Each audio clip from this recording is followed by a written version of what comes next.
Hello everyone, welcome to Genway classes. आज के इस वीडियो में बात करेंगे किस तरह से हम विंडोज 10 के अंदर सारी सेटिंग्स को सेट कर सकते हैं। यानी कि आज हम बात करने वाले हैं पूरी तरीके से विंडोज 10 के बारे में। इसके साथ ही हम विंडोज 7 के फीचर्स और विंडोज 10 के फीचर्स को कंपेयर भी करके देखेंगे। ये वीडियो विशेष रूप से बनाया गया है सीपीसीटी एग्जाम में पूछे जाने वाले क्वेश्चन से रिलेटेड और साथ ही आपकी नॉलेज को इंक्रीज करने के लिए, ताकि आप जब कंप्यूटर ऑपरेट करें तो बेसिक प्रॉब्लम जो आपके सामने आती हैं आप उनसे परेशान ना हो और उन सेटिंग्स को अपने, क्योंकि कुछ सेटिंग्स ऐसी होती हैं जो आपको काम करने में दिक्कत करती हैं, फिर आप किसी हार्डवेयर एक्सपर्ट को बुलाते हैं उसको सही करने के लिए, जबकि वो सॉफ्टवेयर की प्रॉब्लम है आप उसको खुद ही ठीक कर सकते हैं।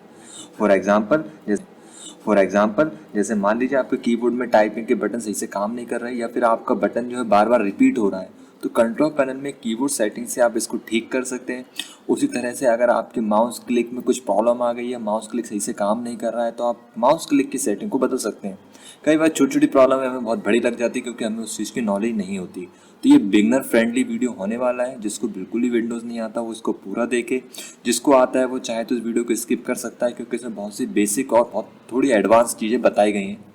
तो इसमें विंडोज़ कैसे ऑपरेट करेंगे, उसके ऑप्शंस कौन कौन से, इसके बारे में बात होगी। ये कंप्यूटर सीखने की पूरी सीरीज चल रही है। इससे पहले वीडियो डाले थे कंप्यूटर इंट्रोडक्शन के फंडामेंटल्स में, अब ये वीडियो आ रहा है विंडोज़ का, आगे आएगा एमएस ऑफिस, जिसमें आपको कंप्लीट एमएस ऑफिस एक्सपर्ट या कंप्यूटर एक्सपर्ट के रूप में काम करना सिखाया जाएगा। टाइम वेस्ट ना करते हुए चलिए शुरू करते हैं। मैं बात कर रहा हूँ विंडोज 10 की, तो सबसे पहले हम बात करते हैं विंडोज़ क्या है। विंडोज़ एक ऑपरेटिंग सिस्टम है जो कंप्यूटर में विंडोज़ को यानी कंप्यूटर को चलाने में मदद करता है, ऑपरेट करता है। एक ऐसा सॉफ्टवेयर जो सिस्टम को चलाए उसे ही हम ऑपरेटिंग सिस्टम या सिस्टम सॉफ्टवेयर बोलते हैं। ऑपरेटिंग सिस्टम या सिस्टम सॉफ्टवेयर कई प्रकार के होते हैं, जिसमें विंडोज़ 10 भी है, विंडोज़ 8, 8.1, विंडोज़ 7, विंडोज़ एक्सपी और इसके अलावा लिनक्स, यूनिक्स, मैक, बहुत सारे ऑपरेटिंग सिस्टम मार्केट में मौजूद हैं। सबसे ज़्यादा यूज़ जो किया जाने वाला ऑपरेटिंग सिस्टम है वो विंडोज़ ही है। ऑफिस में भी और आपकी पर्सनल लाइफ में आपको विंडोज़ ही देखने को मिलेगा, इसलिए हम विंडोज़ में ही बात कर रहे हैं। और विंडोज़ के भी कई सारे वर्जन अवेलेबल्स हैं। अभी लेटेस्ट जो है वो विंडोज़ 10 है, इसलिए हम विंडोज़ 10 की बात कर रहे हैं। सारे विंडोज़ सिमिलर ही है, थोड़े से फीचर्स अपडेट हैं और कुछ ज़्यादा चेंजेस नहीं है।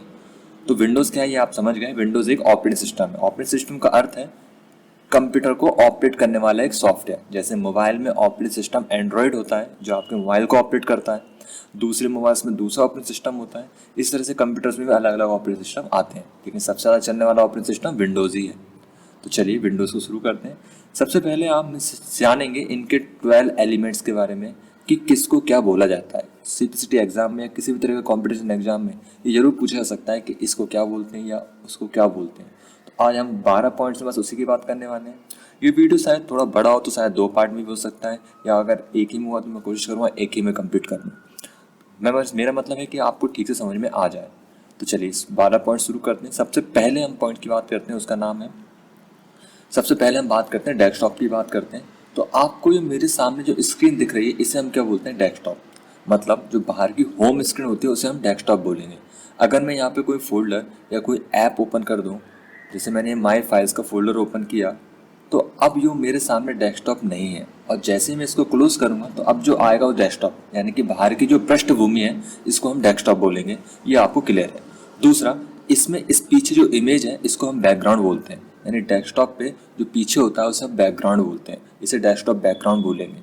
ठीक है। अगला, इन्हें हम आइकन्स बोलते हैं। जो ये दिख रहा है, आइकन्स क्या होते हैं, फाइल्स, फोल्डर, इनसे मिलके जो बनते हैं छोटे छोटे आइकन्स, उन्हें आइकन्स ही बोलेंगे। ये सिंबल्स इस तरह के दिख रहे हैं। आइकन्स, फाइल्स, फोल्डर कुछ भी हो सकते हैं, तो इन्हें आइकन्स बोलेंगे। पीछे के बैकग्राउंड बोलेंगे। इस पूरे को डेस्कटॉप बोलेंगे। यहाँ पे मैंने 3 पॉइंट बताए। 4th पॉइंट में टास्क बार। नीचे की जो आप पट्टी देख रहे हैं इसे हम टास्क बार बोलेंगे। इसे हम टास्क बार बोलेंगे। टास्क बार इसलिए बोलेंगे क्योंकि हम जो भी टास्क करते हैं वो सब हमें टास्क बार पे दिखते हैं, इस तरह से हम इसे टास्क बार बोलते हैं। इसके बाद जो अगला है उससे बोलते हैं हम नोटिफिकेशन एरिया। जो इस तरह का एरिया आप देख रहे हैं ये नोटिफिकेशन एरिया है। नोटिफिकेशन एरिया से अर्थ है कुछ भी मैसेज या कुछ भी नोटिफिकेशन यदि आएगा तो वो यहीं आएगा नोटिफिकेशन एरिया पे। जैसे आपके मोबाइल में जब भी कोई मैसेज या कुछ भी आता है तो आप ऊपर की तरफ देखते हैं, तो ऊपर जो आता है वो नोटिफिकेशन एरिया ही है आपके मोबाइल का। ऐसे कंप्यूटर में पेन ड्राइव कनेक्ट करना, ईमेल अगर कोई आ रहा है वो, या वॉल्यूम कम ज़्यादा करना, या वाईफाई नेटवर्क चेक करना, ये सारे काम यहीं से होते हैं, इसलिए इसको नोटिफिकेशन एरिया बोला जाता है। तो आप कुछ भी अपडेट करते हैं कंप्यूटर में, कुछ भी देखते हैं मैसेज, वो यहीं देखा जाएगा। इसे नोटिफिकेशन एरिया बोलेंगे जो टास्क बार पे होता है। टास्क बार इस पूरे को बोला जाता है, इस पूरी पट्टी को हम टास्क बार बोलते हैं और इस अकेले को नोटिफिकेशन एरिया बोलते हैं। इसे हम क्लॉक बोलते हैं, सिंपल है। यहाँ से आप वर्तमान टाइम और जो डेट है वो देख सकते हैं। इसके अलावा ये होता है स्टार्ट बटन। स्टार्ट बटन में सारे प्रोग्राम्स होते हैं जो हम ओपन कर सकते हैं, तो स्टार्ट बटन इसको बोलते हैं। इसके अलावा यहाँ पे छोटा सा एक सर्च का दे रखा है, सिंपली यहाँ पे आप कुछ भी प्रोग्राम्स या कुछ भी फाइल सर्च कर सकते हैं, ये काफ़ी एडवांस है।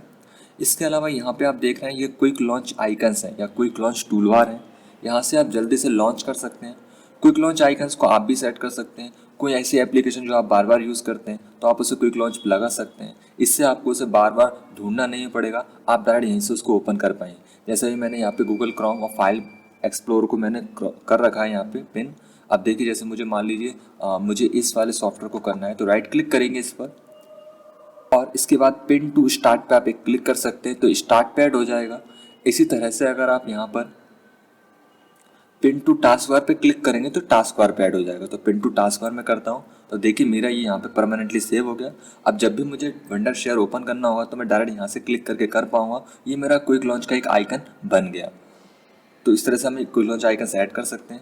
इसके बाद ये होता है यहाँ पे कोटाना, ये है इनका एक असिस्टेंट बोल सकते हैं। जैसे गूगल मोबाइल में ओके गूगल से हम उसको एक्टिवेट कर लेते हैं, बिल्कुल इसी तरह से यहाँ पे कोटाना है। यहाँ पे हम इससे वॉइस असिस्टेंट यानी इससे बोल के कुछ भी करवा सकते हैं। ये अभी इतना एडवांस तो नहीं है, लेकिन आप अगर ट्राई करेंगे तो ये आपका काम करेगा और बाकी इस पर काम चल रहा है। इसके अलावा जो आपको दिख रहा है ये टास्क व्यू है। यहाँ पे आप मल्टीपल विंडोज़ या मल्टीपल डेस्कटॉप पे मूव कर सकते हैं। ये बहुत ही एडवांस फीचर्स विंडो 10 ने दिया है। इसका देखिए मैं मीनिंग समझाता हूँ। जैसे मान लीजिए अभी मैं इस पे काम कर रहा हूँ मेरे डेस्कटॉप पे, यहाँ पे मैंने कुछ फाइल्स ओपन की हुई हैं और अब मुझे कोई दूसरा काम दूसरे यूजर के लिए करवाना है, तो यहाँ पे मैं मल्टीपल डेस्कटॉप ओपन कर सकता हूँ। मुझे बस इस पर क्लिक करना है और न्यू डेस्कटॉप पे क्लिक करना है। अब मैं जैसे ही न्यू डेस्कटॉप पे क्लिक करूँगा तो मेरे लिए डेस्कटॉप 2 जो है वो ओपन हो गया। अब आप देख पा रहे हैं यहाँ पे वो प्रोग्राम्स ओपन नहीं है, ये एक नया डेस्कटॉप है। यहाँ पे मैं अपना दूसरा काम कर सकता हूँ जो मुझे करना है। उस काम को करने के बाद मैं चाहूँ तो तीसरा डेस्कटॉप भी ओपन कर सकता हूँ इसी की मदद से। तो आप यहाँ क्लिक करके न्यू डेस्कटॉप, ये देखिए एक और डेस्कटॉप ऐड हो गया। और अब मैं डेस्कटॉप पे मूव कर सकता हूँ। यहाँ से मुझे डेस्कटॉप 1 पे जाना है, तो देखिए डेस्कटॉप 1 पे खुला हुआ है और जबकि डेस्कटॉप 2 पे वो एप्लीकेशन खुले हुई हैं। तो आप मल्टीपल डेस्कटॉप पे मूव कर सकते हैं, इनको आप यहाँ से क्रॉस करके हटा भी सकते हैं। तो काफ़ी एडवांस फीचर्स है ये, काफ़ी अच्छा भी लगा मुझे। आप वर्किंग अगर कर रहे हैं मल्टीटास्किंग तो बहुत ज़्यादा बेनिफिट रहेगा आपके लिए। तो आप मल्टीपल विंडो में स्विच कर सकते हैं यहाँ पे डेस्कटॉप पे। तो ये हमने पॉइंट्स की बात की। अगला है इसमें यहाँ पे जो एरो चल रहा है इसको हम पॉइंटर बोलते हैं। पॉइंटर वो जो पॉइंट करता है, तो आप देख पा रहे हैं ये मेरे माउस पॉइंटर को यहाँ पे भी लेके जा रहा हूँ मैं, पॉइंट कर रहा है, तो इसे हम पॉइंटर बोलेंगे। ठीक है, तो ये इसके नॉर्मल पॉइंट्स हैं। अब थोड़ा सा और है। इसके बाद मैंने अगर इसको खोला किसी भी फोल्डर, तो जो खुलता है इसे हम बोलते हैं विंडो।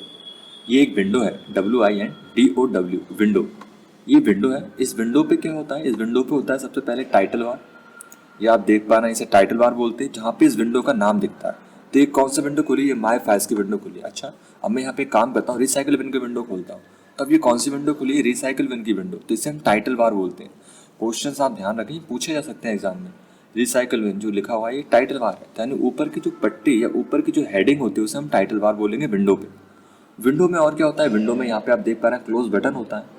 क्लोज से आप क्लोज कर सकते हैं, मैक्सिमाइज से आप इसको बड़ा कर सकते हैं, जबकि रीस्टोर से आप इसको छोटा कर सकते हैं, और जबकि मिनिमाइज से आप इसको टास्क बार पे ला सकते हैं। टास्क बार पे आने के बाद आप यहाँ से इसको डायरेक्टली ओपन कर सकते हैं बिना बंद किए, यानी कि कुछ समय के लिए आप इसको मिनिमाइज कर सकते हैं, पॉज कर सकते हैं, जरूरत पड़ने पे वापस निकाल भी सकते हैं। जबकि इससे मैक्सिमाइज से बड़ा होगा, मिनिमाइज से टास्क बार पे आएगा और रीस्टोर से छोटा हो जाएगा। इसके अलावा आप विंडो का साइज बदल सकते हैं, वो आप यहाँ से इनकी मदद से, जैसे मान लीजिए मैंने इसका साइज सेट कर दिया इतना, ठीक है, और मैंने इसका साइज सेट कर दिया इतना। अब मैं जब इसको बड़ा करूँगा तो ये बड़ा होगा, लेकिन अब मैं छोटा करूँगा तो उतना ही छोटा होगा जितना मैंने सेट किया। यानी कि आप रीस्टोर का सेट अपने हिसाब से बदल सकते हैं। ये तब ज़्यादा बेनिफिशियल होता है आप 2 फोल्डर्स के साथ काम कर रहे हैं, तो आप दोनों फोल्डर को एक साथ देख सकते हैं। इसके अलावा विंडो को इस तरह से ऊपर की तरफ रखेंगे तो ऑटोमेटिक ये फुल स्क्रीन पर चला जाएगा, देखिए। और इसी तरह से आप इस पर डबल क्लिक करेंगे तो ऑटोमेटिक रिस्टोर हो जाएगा। तो ये इससे बेसिक है। ऐसे ही आप इसको अगर साइड में करेंगे तो देखिए इस तरह से साइड में अपने आप ही एडजस्ट कर लेगा। यहाँ पे मैं दूसरा फोल्डर या दूसरा एप्लीकेशन जो है उसको ओपन कर सकते हैं। तो काफ़ी ज़्यादा एडवांस फीचर्स यहाँ दे रखे। अब किसी एक पे डबल क्लिक करेंगे फुल स्क्रीन पे चला जाएगा। ऐसे आप इसको साइड में करेंगे तो ये जो है इस तरफ आ जाएगा। तो इस तरह से आप विंडोज़ को साथ काम कर सकते हो। तो इसे हम विंडो बोलते हैं। अगर मैंने स्टार्ट खोला तो ये स्टार्ट की विंडो है, ठीक है, ये मेरी रिसाइकल बिन की विंडो है। तो टाइटल बार पे नाम दिखता है जो विंडो ओपन होती है। तो ये हैं बेसिक पॉइंट्स जो हमें पता होना चाहिए कि किसको क्या बोलते हैं। तो आइकन्स हो गए, टास्क बार हो गए, notification area, clock, task bar, text of background जो पीछे की स्क्रीन उसको बोलेंगे, पॉइंटर जो एरो है, और आइकन्स जो सामने दिख रहे हैं। ठीक है, अब बात करते हैं अगले ऑप्शंस की। तो सबसे पहले हम स्टार्ट से टर्न ऑफ से बात करते हैं। तो स्टार्ट पे जैसे ही आप क्लिक करेंगे आपके सामने ऑप्शन मिलेगा टर्न ऑफ का। पावर में आप क्या कर सकते हैं, कंप्यूटर को पावर ऑफ कर सकते हैं। यहाँ पे आपको 4 ऑप्शन देखने को मिलेंगे। तो इन चारों को जल्दी से समझ लेते हैं, कुछ तो आपको बहुत ही अच्छे से क्लियर होंगे। Shutdown, what is shutdown? तो शटडाउन में आप अपने कंप्यूटर के सॉफ्टवेयर को बंद कर सकते हैं। ध्यान दीजिए, मैंने बोला है सॉफ्टवेयर को, हार्डवेयर बंद नहीं होता अगर आप पीसी पे काम कर रहे हैं तो। यानी कि अगर आपको कंप्यूटर बंद करना है तो पहले आप सॉफ्टवेयर को बंद करेंगे, उसके बाद आप प्लग से यानी बटन से, स्विच से हार्डवेयर को बंद करेंगे। डायरेक्ट अगर हार्डवेयर बंद करेंगे तो आपका सॉफ्टवेयर खराब हो जाएगा। तो सेफली अगर कंप्यूटर को टर्न ऑफ करना है तो आप शटडाउन करके कर सकते हैं। शटडाउन क्या होता है ये मैंने समझा दिया। अब शटडाउन कब करना है? जब आपका काम खत्म हो जाए, आपको घर जाना है या आपका काम वर्क कंप्लीट हुआ, आप घर में हैं और आपका खत्म, काम नहीं करना, अगले दिन काम करेंगे, तो आप उसको शटडाउन कर सकते हैं। अगला होता है यहाँ पे रीस्टार्ट। रीस्टार्ट का मतलब होता है कंप्यूटर को बंद करके फिर से चालू कर सकते हैं।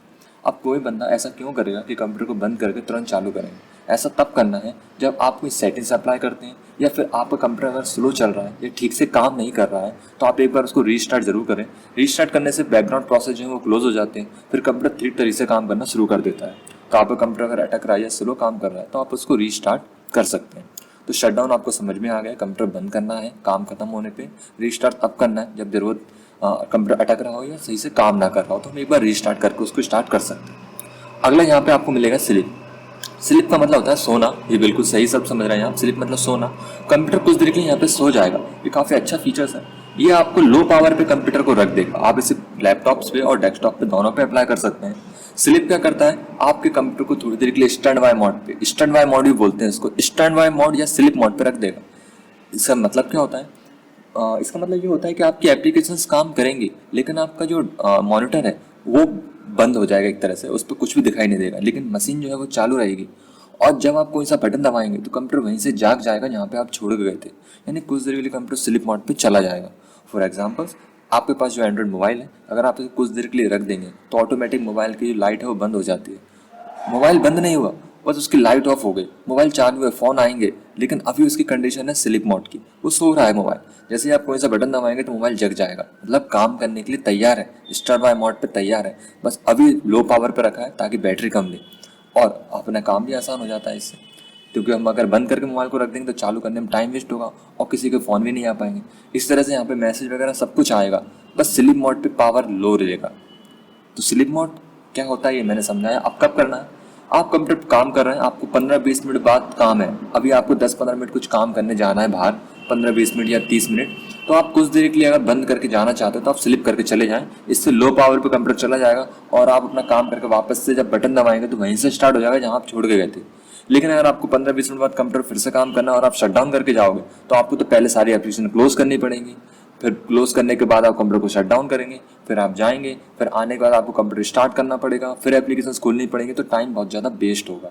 तो अगर आपको बहुत लंबे समय के लिए कहीं जाना है तो आप शट डाउन कर सकते हैं, लेकिन कुछ देर के लिए अगर आप जा रहे हैं तो स्लिप मोड करके जा सकते हैं, जिससे आपकी फाइलें उसी टाइम पे रिज्यूम हो जाएंगी, वहीं से ओपन हो जाएंगे जहाँ आप छोड़ के गए थे। ठीक है, तो मैंने यहाँ पे 3 ऑप्शन समझाए। अब शायद आपके कंप्यूटर पे ये वाला ऑप्शन दिखाई ना दे हाइबरनेट का, लेकिन ये काफ़ी ज़्यादा अच्छा ऑप्शन मुझे लगा। जो लोग कंप्यूटर पे काम करते हैं उन्हें इसकी बहुत ज़रूरत है, और हाइबरनेट ऑप्शन आपकी इतनी मदद करता है, आप कंप्यूटर को शट डाउन अगर करते हैं तो आपकी सारी एप्लीकेशन क्लोज हो जाती हैं। लेकिन तो मतलब शट डाउन और हाइबरनेट दोनों कंप्यूटर को बंद करेंगे, ये दोनों सेम है। अंतर इतना सा है कि हाइबरनेट आपके प्रोग्राम्स को बंद नहीं करेगा, जबकि शट डाउन आपके प्रोग्राम्स को बंद करके कंप्यूटर को बंद कर देगा। जबकि ये केवल कंप्यूटर बंद करेगा, यानी आपको विंडोज़ को शट डाउन करेगा लेकिन प्रोग्राम्स बंद नहीं करेगा। आपको शायद समझ में ना आ रहा हो, मैं थोड़ा सा एग्जाम्पल देख बताता हूँ। जैसे अब देखिए, मैं बहुत सारे काम कर रहा हूँ, मैं यहाँ इंटरनेट पर भी काम कर रहा हूँ, मैं यहाँ कोई फाइल फोल्डर पे भी काम कर रहा हूँ, क्योंकि जब हम काम करते हैं तो हम बहुत सी जगह काम करते हैं एक साथ। अब देखिए, जैसे मान लो नाइट हो गई, अब 10 बज गए, मैंने बहुत काम कर लिया, अब मैं बाकी काम सुबह करूँगा। तो अगर मैं कंप्यूटर को शट डाउन कर दूँ, ठीक है, तो मेरे फोल्डर फाइल्स ये सब मैंने खुले हुए हैं वो सब क्लोज हो जाएंगे। तो मुझे सुबह से फिर से सबको खोलना पड़ेगा और शायद मुझे ध्यान भी ना आए कि मैं कल रात को क्या कर रहा था। तो इन चीज़ों से बचने के लिए मैं अगर स्लीप मोड पे करूँगा तो स्लीप मोड बहुत लंबा हो जाएगा, 8-9 घंटे के लिए स्लीप मोड पे नहीं रखेंगे तो मेरा बैटरी फिर भी तो जाएगी, लेकिन लो पावर पे तो रखेगा लेकिन बैटरी फिर भी चली जाएगी और लाइट भी फालतू लेगा। और इस बीच में अगर मान लीजिए लाइट ऑफ हो गई डायरेक्टली या लाइट चली गई, पावर कट हुआ, तो मेरा वो डाटा वैसे भी चला जाएगा। तो इस केस में हम क्या यूज़ कर सकते हैं, हाइबरनेट। अब हाइबरनेट क्या करेगा, जब मैं अभी इसको हाइबरनेट पे रख दूँ तो पता है क्या होगा, मेरा कंप्यूटर जो है बंद हो जाएगा और ये सारी जो एप्लीकेशन है ये बंद नहीं होंगी। जब मैं 3 दिन बाद भी अगर कंप्यूटर स्टार्ट करूँगा तो मेरा विंडो यहीं से रिज्यूम होगी जहाँ मैंने छोड़ा था। आप इसको प्रैक्टिकली करके देखिएगा। हाँ, एक बात बताना भूल गया, अगर हाइबरनेट ऑप्शंस आपको में नहीं दिख रहा तो आप इसको ला सकते हैं। कैसे लाएंगे देखिए, आप सर्च कीजिए पावर सेटिंग्स को। अब यहाँ पे एडिशनल पावर सेटिंग जो लिखा हुआ है आप इस पर क्लिक कीजिए। एडिशनल पावर सेटिंग्स में आपको यहाँ पे एक बटन मिलेगा, choose what the power button to, यानी पावर बटन क्या करें। और यहाँ पे आप change setting that currently unavailable, इस पर क्लिक करने के बाद देखिए यहाँ पे इसको चेक मार्क करना है। अभी इस पर चेक मार्क नहीं होता तो इस तरह से 3 ऑप्शन देखते हैं, लेकिन अब मैंने इस पर चेक मार्क कर रखा है तो अब मुझे ये ऑप्शन भी वहाँ देखने को मिलेगा। तो यहाँ से मैं ऑप्शन को ला सकता हूँ। तो अब इस केस में अगर कंप्यूटर को मुझे बंद करना है लेकिन मैं अपने प्रोग्राम्स क्लोज नहीं करना चाहता तो मैं हाइबरनेट करके इसको बंद कर सकता हूँ। इससे मेरा कंप्यूटर में जो फाइल्स हैं वो सब सिक्योर रहेंगे। तो उम्मीद है आपके समझ में आए होंगे। थोड़े से ऑप्शन और इसमें टर्न ऑफ में, यहाँ पे आप ये 4 ऑप्शन तो मैंने बता दी, इसमें 2 ऑप्शंस और 3 ऑप्शंस और आते हैं अकाउंट से रिलेटेड, ये वाले। यहाँ पे आप क्या कर सकते हैं, अपने अकाउंट्स को बंद कर सकते हैं। यहाँ पे अकाउंट्स का ऑप्शन मुझे दिख नहीं रहा है, चलो मैं आपको शॉर्टकट बताता हूँ इन सबका। अल्टर F4, आप कोई सी विंडो में काम कर रहे हैं या आप दबा देना। तो देखिए, शटडाउन मैंने आपको समझा दिया, कंप्यूटर बंद होगा। रीस्टार्ट मैंने आपको समझा दिया, कंप्यूटर बंद होकर चालू होगा अगर स्लो काम करता है या हैंग होता है। इसके बाद हाइबरनेट मैंने आपको समझा दिया कि आपका कंप्यूटर बंद हो जाएगा बट जो ऐप्स हैं वो आपके रिज्यूम हो जाएंगे वहीं से जहाँ आप छोड़ के गए थे। स्लीप में कुछ देर के लिए बंद होगा, आपकी प्रोग्राम्स तो खुले ही रहेंगे। साइन आउट और स्विच यूजर, ये 2 और हैं। साइन आउट से आप क्या कर सकते हैं, अकाउंट्स में स्विच कर सकते हैं। कंप्यूटर बंद नहीं होगा, बस अकाउंट बंद होगा। जैसे अभी भी देखिए किस अकाउंट में काम कर रहा हूँ, अभी मैं काम कर रहा हूँ इस अकाउंट्स में, GNV क्लासेस। ये अकाउंट्स क्या होते हैं, तो जब हम बाहर की स्क्रीन पर होते हैं, लॉग स्क्रीन पर, तब हमारे सामने जो आते हैं वो अकाउंट्स ही होते हैं। ठीक है, तो अकाउंट्स ही होते हैं यहाँ पे। अभी 2 अकाउंट्स यहाँ पे ऑलरेडी हैं, तो यहाँ पे हम अकाउंट्स को पासवर्ड डाल के ओपन करते हैं। तो आप अगर दूसरे अकाउंट में जाना चाहते हैं तो आप स्विच यूजर कर सकते हैं लॉग ऑफ से। तो शॉर्टकट है इसका अल्टर F4, किसी भी कंप्यूटर पे आप इसको दबा सकते हैं, कीबोर्ड पे Alt+F4। तो स्विच यूजर मतलब एक अकाउंट से दूसरे अकाउंट में जाना, और साइन आउट मतलब एक अकाउंट को बंद करके दूसरे अकाउंट में जाना। मतलब दोनों एक जैसे ही है, बस स्विच यूजर आपको तब करना है जब आपको अपने प्रोग्राम्स क्लोज नहीं करना और आपको दूसरे अकाउंट में जाना है, अपना काम खत्म करके वापस पहले अकाउंट में आना है, तो स्विच यूजर करके आप उसमें जाएंगे, काम करेंगे और वापस से पहले अकाउंट में आ जाएंगे। लेकिन साइन आउट आपको तब करना है जब आपका पहले अकाउंट पे काम खत्म हुआ और आपको सारा काम दूसरे अकाउंट पर ही करना है। तो आप अकाउंट को बंद करेंगे और फिर साइन आउट करके, यानी अकाउंट बंद करके साइन आउट करके फिर दूसरे अकाउंट में साइन इन कर लेंगे, यानी कि एक अकाउंट से दूसरे अकाउंट में जाना। अभी हम आगे सीखेंगे अकाउंट कैसे बनाते हैं। तो यहाँ पे हमने बहुत ही बेसिक बात की, जिसमें मैंने आज आपको बताया किस तरह से हम विंडोज़ के ऑप्शंस के नाम क्या होते हैं और इनके काम। छोटा सा और देख लेते, रिसाइकल बिन। रिसाइकल बिन क्या होता है, कंप्यूटर में हम कुछ भी डिलीट करते हैं तो वो सब इसी रिसाइकल बिन में आता है। फॉर एग्जाम्पल्स, मैंने यहाँ पे ये आइकन है, इसको डिलीट किया, क्लिक किया, राइट क्लिक किया, डिलीट। ये कीबोर्ड पे डिलीट बटन दबा देना, आप डिलीट कर सकते हैं इसको। तो डिलीट करने के बाद ये सारी चीज़ें जो हैं वो रिसाइकल बिन में पहुँच जाती हैं। गलती से अगर कुछ डिलीट हो जाए तो आप यहाँ से रीस्टोर कर सकते हैं। राइट क्लिक करेंगे, रीस्टोर, तो वापस उसी जगह पे ये आ जाएगा जहाँ से आपने डिलीट किया था। इसके अलावा अगर मैंने यहाँ रिसाइकल बिन से भी डिलीट किया तो ये खत्म हो जाएगा, फिर ये वापस नहीं आएगा। कुछ सॉफ्टवेयर रिकवरी आते हैं, रिकवरी सॉफ्टवेयर, जिनकी वजह से आप रिसाइकल बिन से डिलीट हुई फाइल को वापस ला सकते हैं, लेकिन वो पेड होते हैं तो आप उसके लिए पे करना पड़ सकता है, क्योंकि कहीं ना कहीं मेमोरी में स्टोर जरूर रहते हैं परछाई के रूप में, जिसको आप बाद में रिकवर कर सकते हैं, लेकिन उसी केस में जब वो स्टोरेज फुल ना हो। ठीक है, तो उम्मीद है आपको ये वाला वीडियो पसंद आया होगा। अगली वीडियो में मैं इसकी एडिशनल सेटिंग्स के बारे में बात करूँगा। ये बिल्कुल बेसिक वीडियो था, कुछ भी दिक्कत लगे आप मुझे कमेंट्स में जरूर बताएं। Thanks for watching.